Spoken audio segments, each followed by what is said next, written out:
Hello and good afternoon, everybody. Today we're doing a quick review over some of my favorite gas blowbacks that I have.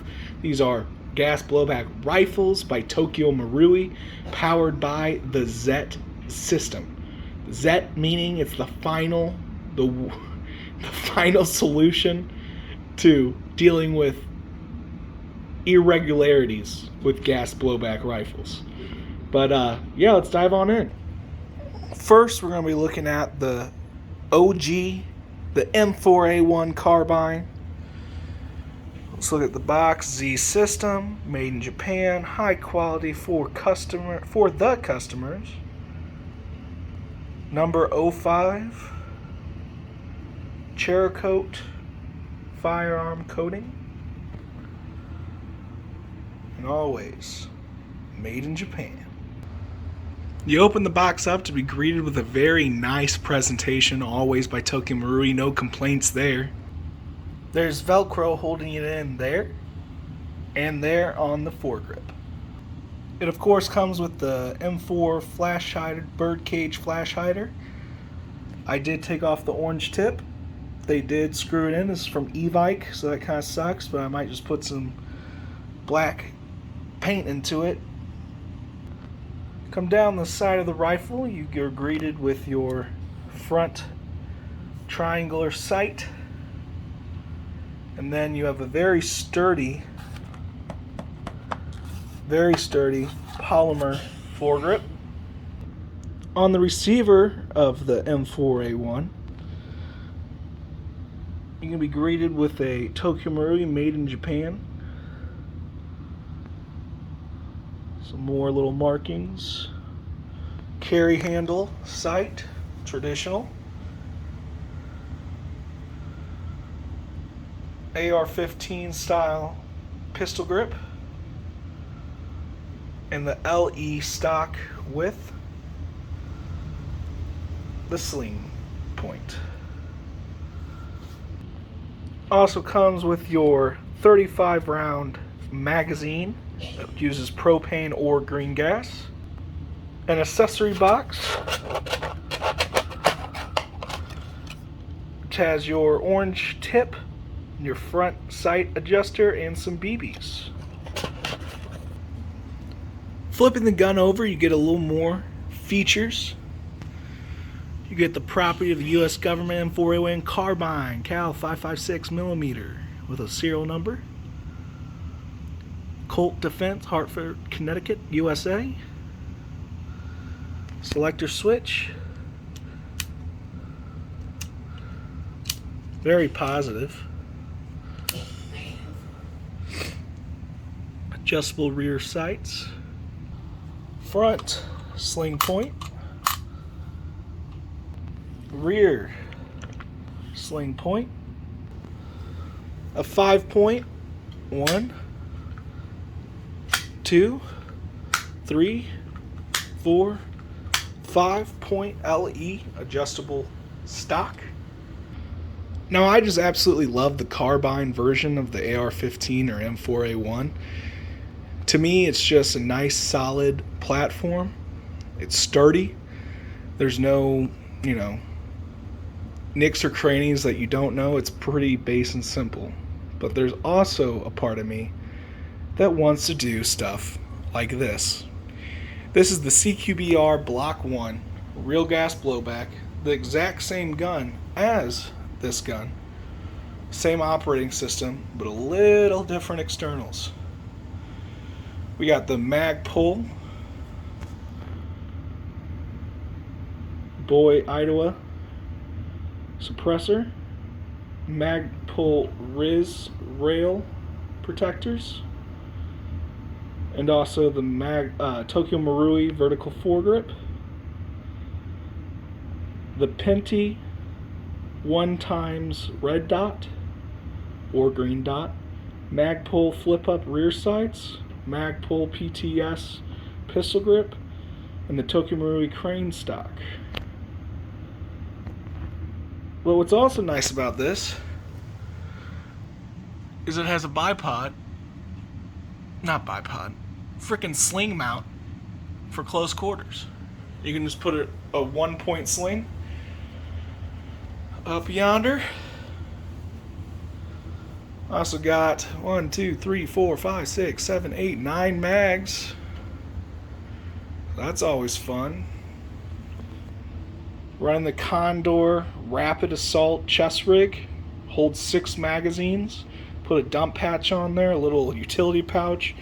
2 mag pouches from a Smith & Wesson M&P 9mm.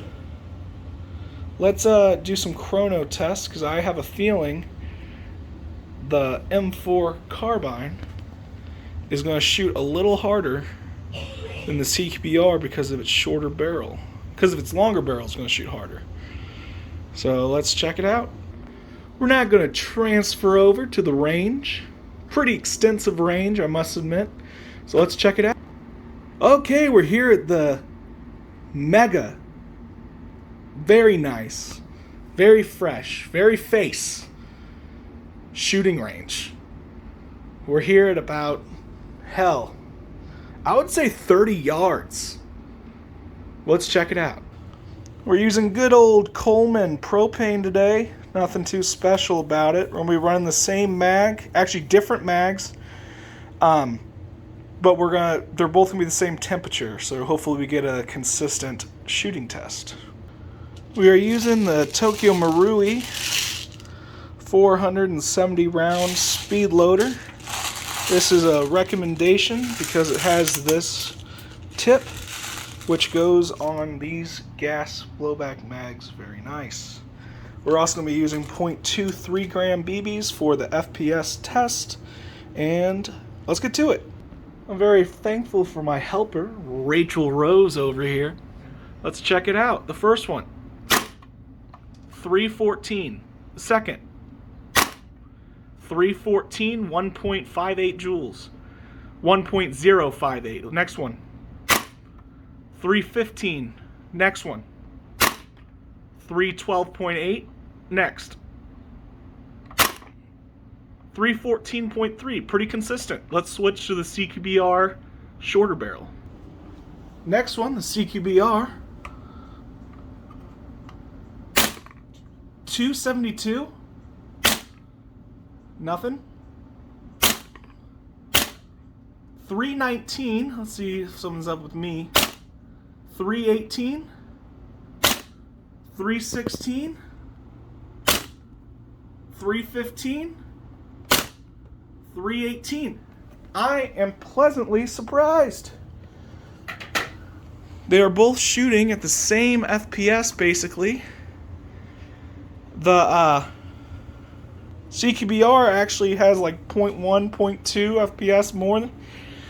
Who knows what that could be? There's no upgrades to it. They're both stock. Maybe it's because this hop-up isn't on all the way or something, but at least they're both consistent. We're coming to the point of the video where I tell you if you should buy one of these. And fuck it, do it right now. Go get your mom's credit card, your dad's PayPal account, and just buy one. Don't let them know. Just do it, brah. Do it right now. Look at this. You're telling me you're going to show up to the field in one of these bad boys. The kick is incredible, especially if you get the hard recoil angry gun buffer. I would say I've shot real ARs. I have an AR-22. It's more kick than a 22, but it's less kick than an AR-223.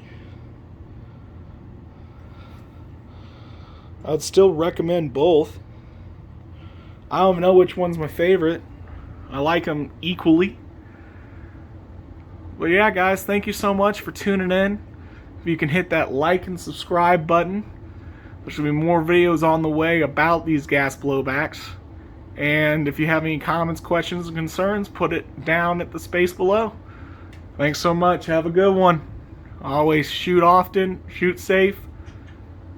Fuck it, just shoot everything.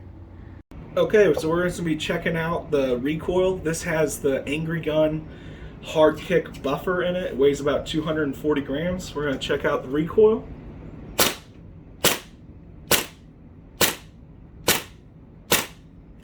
Full auto.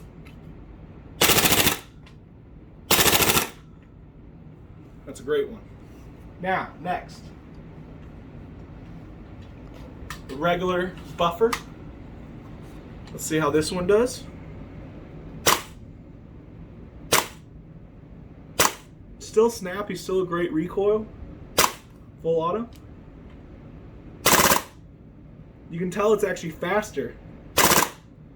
A better cycle rate than the heavy buffer. So yeah,